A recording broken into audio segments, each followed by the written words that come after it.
La pièce était si silencieuse qu'on pouvait entendre le tic-tac de la vieille horloge de grand-mère sur le manteau de la cheminée. 15 membres de la famille étaient assis, entassés dans son salon, l'air chargé de pot pourri à la lavande et de jugement. J'avais 32 ans, assise dans ma chaise habituelle près de la fenêtre, celle dont personne d'autre ne voulait, quand ma sœur s'est levée dans son tailleur à 2800 € et a annoncé qu'elle triplait mon loyer. 6300 €, dit-elle, comme un juge rendant une sentence. À compter du mois prochain. Certains parents ont eu un sourire narquois, d'autres se sont agités, mal à l'aise. Et moi? Je suis resté calme parce que je savais quelque chose qu'elle ignorait. Mais avant de vous raconter comment j'ai maîtrisé ce moment et l'immeuble, laissez-moi vous ramener aux années qui ont tout façonné. Grandir en tant que petite sœur de Valérie signifiait vivre dans une ombre si vaste qu'elle m'avalait tout entière. Elle était l'enfant prodige, faculté de droit de la Sorbonne, diplômée avec la plus haute distinction, devenue associée à 35 ans. J'étais l'ordinaire, diplômée d'une université de province avec un diplôme en gestion immobilière, directrice adjointe dans une entreprise de taille moyenne. Chaque réunion de famille suivait le même scénario. Tante Isabelle, as-tu entendu que Valérie vient de conclure une fusion à 9 millions d'euros, s'extasiait quelqu'un. Puis, inévitablement, le penchement de tête compatissant vers moi. Et Marion, tu es toujours dans ce truc de l'immobilier? Oui, j'étais toujours dans ce truc de l'immobilier. J'aimais mon travail. Me promener dans les immeubles, étudier les valeurs du marché, voir le potentiel là où d'autres voyaient des problèmes, cela me fascinait. Mais la fascination n'était pas une monnaie d'échange dans ma famille. Pour eux, et surtout pour Valérie, j'étais la sous-performante, celle qui avait besoin de conseils, de corrections, d'un amour vache. Pendant 5 ans, j'ai loué un 3 pièces sur le quai de la Seine, l'un des anciens immeubles de grand-mère. Valérie le gérait à titre gracieux, nous rappelant toujours son sacrifice. Elle a fixé mon loyer à 2000 €, appelant cela une réduction familiale. Le prix du marché était de 2200 €, donc ce n'était pas une si grande réduction que ça, mais elle ne me laissait jamais oublier sa générosité. La plupart des gens dans ta tranche de salaire ne pourraient pas se permettre ce quartier, disait-elle avec un sourire condescendant. Et je la croyais. Je payais chaque mois à temps, même lorsque le lave-vaisselle est tombé en panne et qu'elle a mis 3 mois à le réparer, même lorsque le chauffage a lâché en plein hiver. Je ne me suis jamais plainte parce que c'était mon rôle, la petite sœur qui devait être reconnaissante pour les miettes. Mais 3 ans avant ce jour fatidique, quelque chose a changé. Quelque chose que Valérie n'a jamais su. Quand grand-mère était encore en vie, je l'aidais à trier ses finances tous les dimanches. Elle était vive, même à plus de 80 ans, mais elle me faisait confiance pour lui expliquer ses relevés de placement, pour organiser ses dossiers. Un soir, elle m'a prise à part et m'a glissé une carte de visite dans la main. Ta sœur a de bonnes intentions, a-t-elle murmuré, mais elle ne voit pas tout. Parfois, les plus discrets sont les plus intelligents. Souviens-toi de ça le moment venu. Je n'ai pas compris à l'époque, mais des mois plus tard, après son décès, son notaire personnel, pas le notaire de la famille que Valérie utilisait, m'a appelé. Grand-mère m'avait laissé quelque chose en dehors de la succession principale, un héritage privé, suffisant pour un investissement stratégique, suffisant pour tout changer. Avance rapide jusqu'à ce mardi dans le salon de grand-mère. Valérie se tenait droite, un stylo à la main, un bloc-notes prêt, et annonça son ajustement. Ton loyer actuel est de 2000 €, bien en dessous du marché, dit-elle en faisant défiler des graphiques qu'elle avait imprimés en couleur. Les appartements comparables se louent au moins 6300 €. Je subventionne ton style de vie depuis 5 ans. Cela représente 220 000 € de ma poche. Tante Isabelle a eu le souffle coupé, comme si Valérie avait fait don d'un rein. Valérie, tu es une sainte. Valérie a souri, le genre de sourire qui attendait des applaudissements. Je ne veux pas d'éloges. Je veux juste de l'équité. Marion, tu as 32 ans maintenant. Il est temps d'apprendre à voler de tes propres ailes. À compter du mois prochain, ton loyer sera de 6300 €. Le silence était assourdissant. J'ai regardé les 15 visages autour de moi, attendant que quelqu'un, n'importe qui, me défende. Personne ne l'a fait. Pas après 5 ans à payer à temps. Pas après avoir aidé grand-mère avec ses comptes pendant que Valérie était trop occupée. Rien. Elle a tendu le nouveau bail sur la table. J'ai besoin que ce soit signé aujourd'hui. J'ai fixé le papier, puis mon téléphone. Un texto envoyé 20 minutes plus tôt. Une réponse déjà reçue, en route. Document prêt. Je n'étais plus la même Marion qu'il croyait. Plus maintenant. Valérie a pris mon silence pour une reddition. Laissez-moi rendre cela éducatif pour tout le monde, dit-elle en affichant des annonces de se loger. Voici ce que l'appartement de Marion devrait coûter, 6 700 €, 7 000 €, 7 500 €. Je lui fais en fait une réduction à 6 300 €. Mon téléphone a vibré. Dans 15 minutes. Oncle Théo s'est raclé la gorge. Valérie, c'est une sacrée augmentation. C'est le prix du marché, l'a-t-elle interrompu. Les gens qui réussissent paient le prix du marché. Marion travaille dans la gestion immobilière. Elle devrait comprendre cela mieux que quiconque. Des rires ont parcouru la pièce. Mon cousin Damien a souri d'un air narquois. Je suppose que tu auras besoin de 3 colocataires. Chaque mot s'enfonçait plus profondément, chaque sourire narquois était un autre rappel du rôle dont il pensait que je ne m'échapperais jamais, médiocre, dépendante, en échec. Valérie s'est penchée plus près, sa voix dégoulinant de condescendance. Signe le bail, Marion, ou commence à faire tes cartons. J'ai déjà 3 candidatures d'étudiants de Sciences Po. Ils offrent 6 500 €. La menace pesait lourdement dans l'air, et j'ai presque souri parce que Valérie ne connaissait pas la vérité. Elle ne savait pas que l'immeuble qu'elle pensait contrôler, celui qu'elle utilisait pour me dominer, était à moi. Il y a 3 ans, avec le don de grand-mère, avec mes économies, avec chaque once de détermination tranquille que j'avais, j'ai acheté l'immeuble par l'intermédiaire d'une société holding. Chaque document juridique, chaque rénovation, chaque chèque de loyer passait par moi. Et aujourd'hui, sous les yeux de toute la famille, elle était sur le point de le découvrir. Je tenais le bail dans ma main, traçant les chiffres en gras avec mon doigt 6 300 € comme si j'étudiais une blague cruelle écrite à l'encre.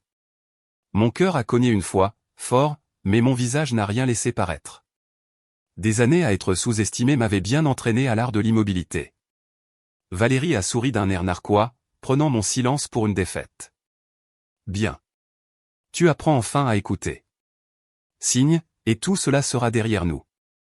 Le poids de son arrogance remplissait la pièce. Ma mère s'est agitée sur sa chaise mais n'a rien dit. Mon père fixait ses mains. Personne ne m'a défendu. Pas une seule personne. Et pourtant, je ne me sentais plus petite. Je me sentais stable. J'ai posé le stylo. Non. Le mot était doux, mais il a tranché plus vivement qu'un couteau. Les têtes se sont tournées. Tante Isabelle a eu le souffle coupé. Valérie s'est figée, son sourire vacillant pour la première fois de la soirée. Que veux-tu dire par non, a-t-elle exigé, sa voix dégoulinant d'indignation. Je veux dire, dis-je lentement, en la regardant dans les yeux, que tu n'as pas l'autorité pour augmenter mon loyer. Ses yeux se sont plissés. Pardon ? La sonnette a retenti. Un timing parfait. Mon pouce est accéléré, non pas de peur, mais avec le frisson de ce qui allait se dérouler. Valérie a soufflé. Qui cela peut-il bien être ? Je me suis levé, marchant calmement vers la porte. Quand je l'ai ouverte, un homme en costume sombre est entré, une mallette en cuir à la main. Il m'a fait un signe de tête, puis s'est adressé à la pièce avec un professionnalisme consommé. Bonsoir. Je suis Monsieur Charpentier, représentant de la Société immobilière des Quais, société à responsabilité limitée. J'ai des documents pour les locataires de cet immeuble. L'atmosphère a changé. Une vague de confusion s'est répandue dans la pièce. Valérie a froncé les sourcils. Des locataires ? Qu'est-ce que c'est ? Je gère cette propriété. Monsieur Charpentier a ajusté ses lunettes. Plus maintenant. La Société immobilière des Quais a acheté cet immeuble il y a 3 ans. Je suis ici ce soir au nom de la propriétaire. Le visage de Valérie est devenu blême. C'est impossible. Je l'aurais su. Je me suis avancé, ma voix stable mais assez forte pour que chaque membre de la famille l'entende. Tu ne le savais pas parce que tu n'as jamais pris la peine de demander. Tu étais trop occupé à me faire la morale sur la façon de voler de mes propres ailes. Trop occupé à m'humilier à chaque occasion. Mais pendant que tu étais occupé à grimper ton échelle, je construisais mes fondations. Des chuchotements ont éclaté. Le cousin Damien a marmonné, « Attends, quoi ?» Les yeux de ma mère se sont écarquillés.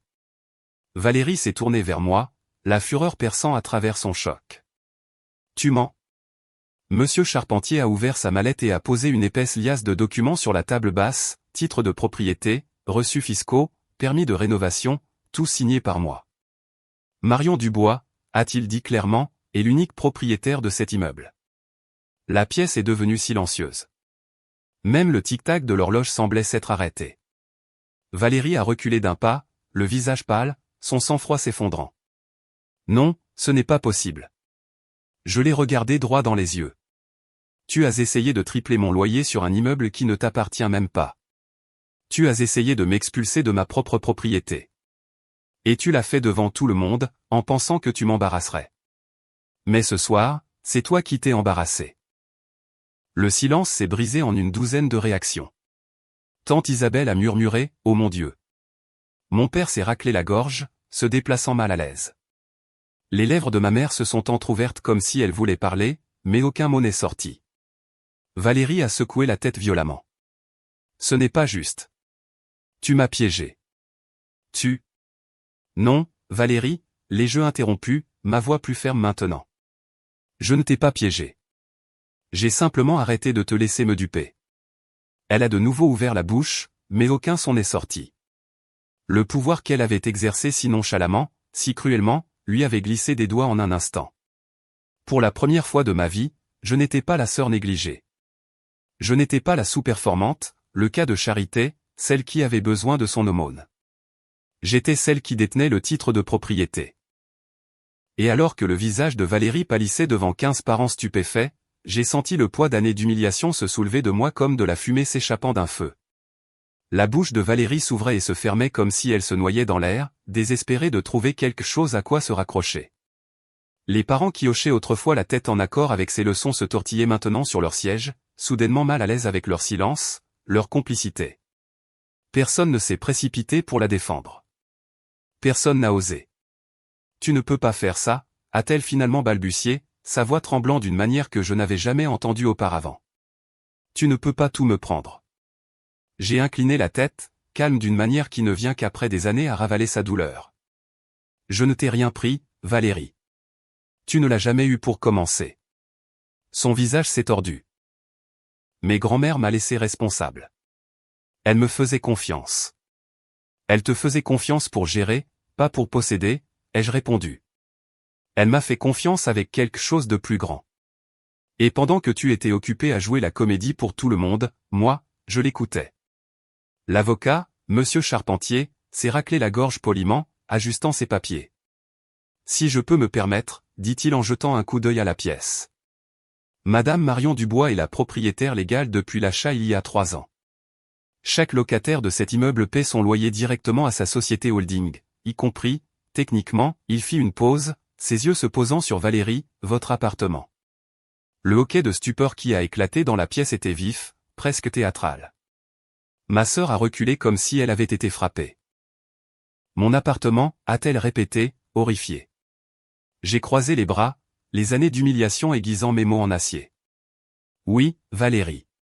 Tu as augmenté mon loyer dans un immeuble où tu es la locataire. Comprends-tu maintenant? Tante Isabelle a murmuré, oh, miséricorde, tandis que l'oncle Théo marmonnait quelque chose à propos du karma.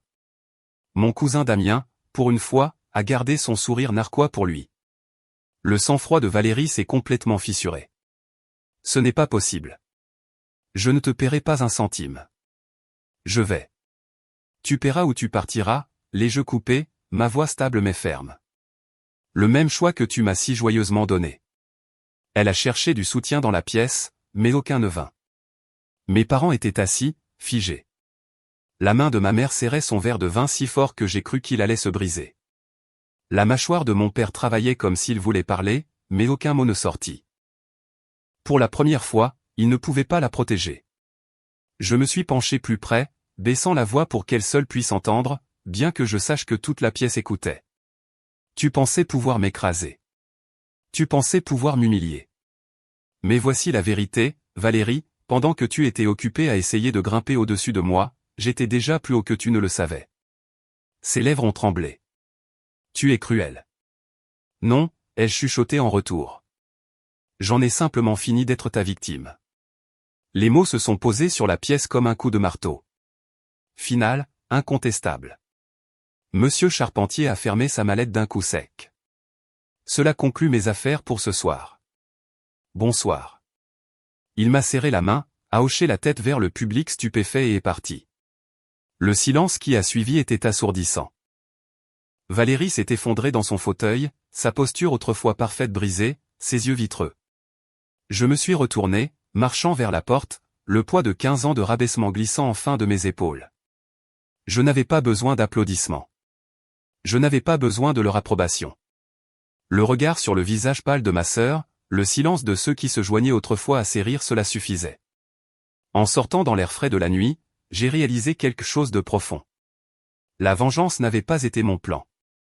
La survie, oui. Mais parfois, la survie devient sa propre forme de justice. L'air nocturne à l'extérieur était frais sur ma peau, portant la faible odeur d'une pluie qui n'était pas encore tombée. Je me tenais sur le trottoir, levant les yeux vers les fenêtres de l'immeuble qui était le mien, l'immeuble où ma sœur avait essayé de faire de moi une locataire qu'elle pouvait écraser sous son talon. Pour la première fois, je ne me sentais pas petite en le regardant. Je me sentais stable, enracinée, puissante. À l'intérieur, les voix murmuraient encore. J'imaginais les parents se tortillant mal à l'aise sur leur chaise, rejouant le moment où le masque de Valérie s'était fissuré, où sa suffisance s'était transformée en choc. Je les imaginais chuchoter dans les cuisines demain, racontant à leurs amis, nous ne savions pas que Marion avait ça en elle. Et c'était bien. Laissez-les parler. Pour une fois, l'histoire ne serait pas sur la façon dont Valérie m'a sauvé. Ce serait sur la façon dont je me suis sauvé moi-même. Au cours des semaines suivantes, les retombées sont arrivées rapidement. Valérie m'a d'abord évité, se réfugiant dans le silence. Mais ensuite, les appels ont commencé, des appels suppliants à des heures indues, sa voix tremblant d'une manière autrefois impensable. Peut-on trouver un arrangement, a-t-elle supplié une nuit. Tu ne peux pas vraiment t'attendre à ce que je te paie un loyer. Je suis ta sœur. J'ai failli rire. Sœur? La même sœur qui avait passé des années à utiliser ce mot comme une arme, me rappelant que j'étais la moindre, la plus faible? Maintenant, elle le disait comme un bouclier, fragile et mince. Tu as augmenté mon loyer à 6 300 € sans sourciller, lui ai-je rappelé calmement. Pourquoi devrais-je te traiter différemment? Son silence au bout du fil était une réponse suffisante. Puis sont venus mes parents. Ma mère a appelé, sa voix cassante et froide. Tu as humilié ta sœur. Sais-tu ce que tu as fait à la réputation de cette famille? J'ai laissé ces mots flotter dans l'air avant de répondre. Sais-tu ce que tu m'as fait? Toutes ces années où tu es resté les bras croisés pendant qu'elle me rabaissait, pendant qu'elle me traitait comme un fardeau au lieu de son propre sang. Tu ne te souciais pas de la réputation à ce moment-là. Tu te souciais des apparences. Et maintenant, l'apparence est simplement la vérité. Elle m'a raccroché au nez, mais je n'ai pas pleuré. Je ne me suis pas effondré comme je l'aurais fait des années auparavant. Au lieu de cela, je me suis plongé dans le rythme de ma nouvelle vie. J'ai géré mes locataires avec soin. J'ai réinvesti, modernisé l'immeuble, peint les couloirs dans des couleurs chaudes qui me rappelaient la touche de grand-mère. Et quand les voisins m'arrêtaient pour me remercier d'avoir réparé des choses que Valérie avait négligées, j'ai senti la fierté gonfler ma poitrine. Un soir, alors que je fermais à clé le hall d'entrée, j'ai vu Valérie debout sur le trottoir, les bras croisés, le visage pâle sous le lampadaire. Elle n'a rien dit au début, me regardant simplement comme si elle cherchait la sœur qui avait l'habitude de se recroqueviller quand elle élevait la voix. Finalement, elle a murmuré, « Tu as changé. » J'ai soutenu son regard sans ciller. Non, Valérie. J'ai simplement arrêté de te laisser contrôler l'histoire. Elle a cligné des yeux comme si les mots la transperçaient plus profondément que la colère ne l'aurait jamais fait. Elle a ouvert la bouche pour argumenter, pour se battre, mais rien n'est sorti. Elle s'est retournée et s'est éloignée, ses talons claquant sur le trottoir, s'évanouissant dans la nuit. Je suis resté là un long moment, respirant le calme. Pour la première fois depuis des années, je me sentais libre non seulement d'elle, mais du poids d'avoir besoin de son approbation. Ma vie était à moi maintenant, construite brique par brique, titre par titre, choix par choix. Et cette liberté valait plus que n'importe quelle vengeance. C'était la justice, et elle était mienne. Si cette histoire vous a touché, j'espère que vous en retiendrez ceci, vous n'êtes pas défini par les voix qui vous sous-estiment. Vous n'êtes pas lié au rôle que les autres vous imposent. Parfois, le plus grand pouvoir que vous revendiquerez jamais est le courage de vous approprier votre histoire et de vous y tenir fièrement, peu importe qui essaie de vous abattre. Si vous avez ressenti quelque chose dans mon parcours, s'il vous plaît, aimez cette vidéo, partagez-la avec quelqu'un qui a besoin de l'entendre, et abonnez-vous pour plus d'histoires de résilience, de trahison et de victoires silencieuses. Et s'il vous plaît, laissez votre histoire dans les commentaires. J'adorerais savoir comment vous avez trouvé votre propre force.